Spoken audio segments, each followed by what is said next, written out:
तो मैं सिर्फ एक शेर पेश करना चाहता हूँ, और यही शेर काफ़ी है कि ये मदरसा है साक़ी, ये मदरसा है साक़ी, ये तेरा मैकदा नहीं, यहाँ की खाक से इंसान बनाए जाते हैं। मैं लुकमान आपका स्वागत करता हूँ आपके अपने चैनल दबी आवाज़ टीवी न्यूज़ में।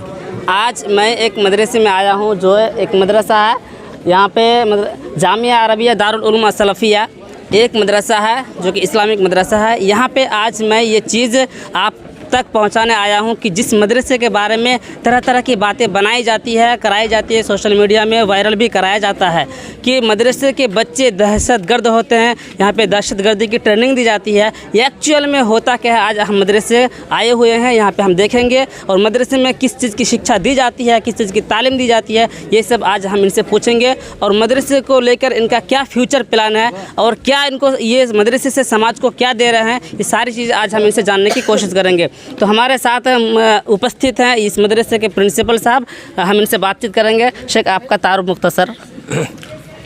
मेरा नाम मुतहर हुसैन अल अज़हरी है। मैं इस जामिया का सदर मुदर्रिस यानी प्रिंसिपल हूँ। तो शेख, यहाँ पे आज का जो प्रोग्राम रखा गया था, ये किस चीज़ का प्रोग्राम था? ये प्रोग्राम रखा गया था बच्चों को हफ्ता में तकरीर की मशक़ कराई जाती है और ये सालाना अंजुमन यानी सालाना तकरीरी इनामी मुकाबला, इसमें बच्चे मुख्तलिफ़ ज़बान में मुख्तलिफ़ भाषाओं में तकरीर करते हैं, उर्दू, अरबी, अंग्रेज़ी, हिंदी वगैरह वगैरह। और इसमें अपनी अपनी सलाहियतों का बच्चे मुज़ाहरा करते हैं और अपने माफ़ी ज़मीर को बरजस्ता बेसाख्ता लोगों के सामने पेश करते हैं ताकि वो इस्लाम की तस्वीर को, इस्लाम की छवि को पूरी दुनिया के सामने पेश कर सके कि इस्लाम अमन व शांति का मज़हब है, इस्लाम दहशतगर्दी का मज़हब नहीं है। और मदरसा के बारे में ये जो तरह तरह की अफवाहें और प्रोपेगेंडा किया जाता है, तो मैं सिर्फ एक शेर पेश करना चाहता हूँ, और यही शेर काफ़ी है कि ये मदरसा है साक़ी, ये मदरसा है साक़ी, ये तेरा मैकदा नहीं, यहाँ की खाक से इंसान बनाए जाते हैं, यहाँ की खाक से इंसान बनाए जाते हैं। और सबसे बड़ी बात है कि इस देश का भारत की आज़ादी के बाद पहला प्रेसिडेंट डॉक्टर राजेंद्र प्रसाद, ये भी मदरसा ही के पढ़े हुए थे।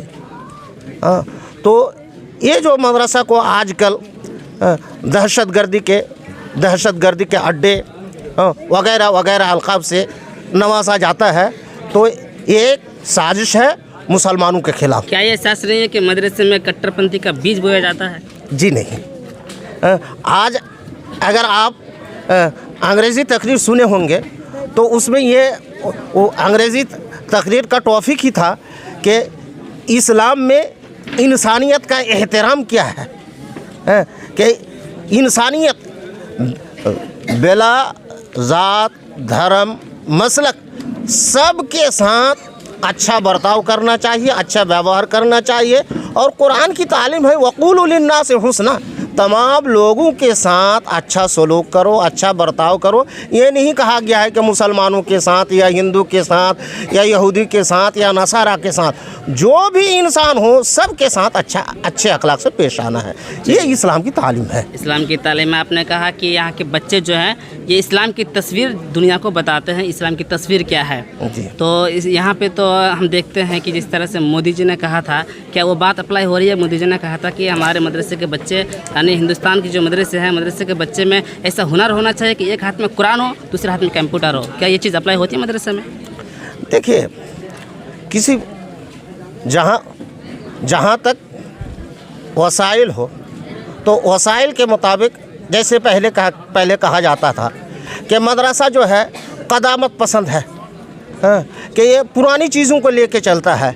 लेकिन अल्हम्दुलिल्लाह जामिया अरबिया दारुल उलूम अस्सलाफिया, ये जामिया सलाफिया मरकज़ी दारुल उलूम बनारस से एफिलेटेड है, मुल्हक है, और इसमें अंग्रेज़ी, साइंस, हिसाब वगैरह, मैथ, ये सब पढ़ाए जाते हैं। और वो भी आम किसी इदारे का नहीं बल्कि NCERT के सब्जेक्ट होते हैं और इंग्लिश टू इंग्लिश पढ़ाए जाते हैं। इंग्लिश टू इंग्लिश, माशाल्लाह, बहुत अच्छा लगा सुन के। अब मैं यहाँ पे आज पूछने जा रहा हूँ कि यहाँ पे जो मदरसे के जो सेक्रेटरी हैं, इनसे मैं बातचीत करूँगा कि मदरसे के सेक्रेटरी जो हैं, जो इस बार जो हैं नए वाले आए हुए हैं। तो सर, आपका नाम मुख्तसर? मेरा नाम असीकुल शेख है, मेरा गांव देवतल्ला, पोस्ट झिकोरहाटी, थाना जिला पाकुड़। सर, मैं पूछना चाहूँगा कि आपका इस वक्त दिमाग में क्या इमेज है मदरसे के बच्चों को लेकर? क्या फ्यूचर प्लानिंग जो है आप लोग बना रहे हैं मदरसे के बच्चों को लेकर कि समाज में आके कुछ अपना कंट्रीब्यूशन दे सके, देश को कुछ दे सके? क्या ऐसा प्लानिंग चल रहा है आपके दिमाग में? हम लोग का जैसे प्लानिंग चल रहा है, जैसे शिक्षा चल रहा था जी, बहुत ही दुर्भाग्य है, वो अच्छी तरह से पढ़ाई हो रहा है। इसमें हम लोग और आगे बढ़ाना चाह रहे हैं, इसी दिशा को लेकर हम लोग काम कर रहे हैं और चाहेंगे कि हर बच्चे पढ़ लिख कर डॉक्टर बने, इंजीनियर बने, हर चीज़ का कोई सब्जेक्ट का सामना करे। कंप्यूटर का शिक्षा हो रहा है, यहाँ इंग्लिश का भी शिक्षा हो रहा है, यहाँ अरबी का भी, सब जितना भी भाषाएँ हैं सब चीज़ का शिक्षा हो रहा है। इसी विषय को लेकर हम लोग का यहाँ एक चीज़ का कमी है, हम लोग का महिला मदरसा यहाँ नहीं है जी, तो हम लोग जितना जल्दी हो सके महिला मदरसा को लेकर बात चल रहा है, इसको महिला मदरसा बनाने की प्रयास कर रहे हैं। जी जी जी, सामने दिन में हम लोग आगे बढ़ने की प्रयास करेंगे। आप लोगों को साथ चाहिए, हर गांव वासी से अनुरोध है जो आप लोग हर चीज़ में साथ दे, हम लोग आगे की तरक्की में हम लोग शामिल कर सकें। चलिए, शुक्रिया। अब बाहर से एक मेहमान आए हुए हैं, इनसे भी हम पूछेंगे। ये यहाँ के स्टाफ नहीं है, मेहमान है, बाहर से आए हुए हैं। सर, मेरा सवाल यह है कि इन्होंने कहा कि NCERT की किताब यहाँ पे पढ़ाई जाती है इंग्लिश टू इंग्लिश। क्या यहाँ के बच्चे दुनिया के जो बाकी बच्चे हैं, जो स्कूल कॉलेजेस के जो बच्चे स्टूडेंट हैं, उनसे ये जाके कंपटीशन कर पाएंगे? देखिए, जैसे मैं बाहर का हूँ ये ठीक है, लेकिन मैं यहाँ का साबिक उस्ताद भी हूँ, यहाँ मैं 3 साल पढ़ाया हूँ। तो जैसा कि मुझे अच्छी तरीके से मालूम है कि यहाँ का जो सिलेबस है, ख़ास करके आपने जो इंग्लिश की बातें की या फिर दीगर सब्जेक्ट की बातें की, यहाँ NCERT बेस्ड पढ़ाई होती है। तो मेरी ये उम्मीद है कि अगर किसी भी मैदान में यहाँ के बच्चों के साथ अगर कंपटीशन कराया जाए तो इंशाअल्लाह यहाँ के बच्चे टॉप होंगे, ये मेरी उम्मीद है। चलिए, शुक्रिया। आपका नाम? अफसर अली। अफसर अली। तो अफसर अली ने बताया कि यहाँ पे जो मदरसे के बच्चों को, तलबा को जो शिक्षा दी जाती है वो NCERT बेस, जो कि बहुत ही कम मदरसों में होता है। और ये NCERT जिस तरह से कम्पिटिटिव एग्ज़ाम्स में जिस तरह से तैयारी कराई जाती है, उसी तरह से यहाँ भी तैयारियाँ होती है।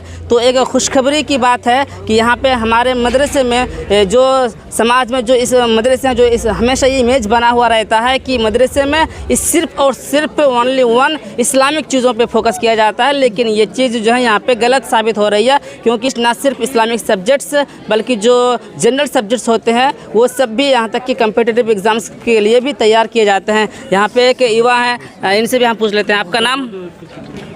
आपका नाम? शमसुद्दीन शेख। शमसुद्दीन शेख, आप लोग क्या देख रहे हैं यहाँ पे? पढ़ाई ठीक ठाक हो रही है? पढ़ाई तो चल रहा है, अच्छा से चल रहा है। मुझे जितना मालूम है यहाँ का जो टीचर लोग हैं उससे भी हम लोग बोल रहे हैं कि अच्छे से पढ़ाई कीजिए, ताकि यहाँ का जो बच्चा है आगे जाके और भी अच्छा बने। जी जी। और सबसे बड़ी बात है कि यहाँ का जो मदरसा है, मतलब यूपी का ब्रांच है यहाँ। यूपी का? हाँ, यहाँ से बनारस का, तो यहाँ से पढ़ाई ख़त्म करने के बाद वहाँ पर उसका एडमिट हो जाता है। शुक्रिया। चलिए, अब मैं ये बात करके मैं ख़त्म करना चाहता हूँ। यहाँ पे एक लास्ट बात ये है कि जिस तरह से हमारे इंडियन कॉन्स्टिट्यूशन ने, भारतीय संविधान ने पूरे भारत के नागरिकों को इक्वालिटी का दर्स दिया, इक्वालिटी दिया, जस्टिस दिया, तो इसी तरह से यहाँ भी मदरसे के बच्चों को इक्वालिटी सिखाया जाता है। कैसे एक दूसरे धर्म का, दूसरे जो धर्म होते हैं उस धर्म के मानने वाले को, उस धर्म के फॉलोअर्स को किस तरह से सम्मान दिया जाए, इसी वजह से इसकी यहाँ पे तैयारी की जाती है। यहाँ पे एक इंग्लिश में जो टॉपिक रखा गया था वो ये कि रिस्पेक्ट ऑफ ह्यूमैनिटी इन इस्लाम, यानी इस्लाम में इंसानियत की क्या कदर है, इंसानियत की क्या अहमियत है, इसके ऊपर यहाँ के बच्चे लोगों ने लेक्चर दिया, अपनी बात रखी। तो ये बात अगर मैं करूँ तो गलत नहीं होगा कि मदरसे के बच्चे ना सिर्फ इस्लामी चीज़ों में बल्कि आज दुनिया के साथ भी कदम से कदम मिलाकर शाना बशाना चल रहे हैं और आगे ये मदरसे के बच्चे जाके बहुत ही ज़्यादा हमारे भारत को फ़ायदा पहुंचाएंगे। धन्यवाद।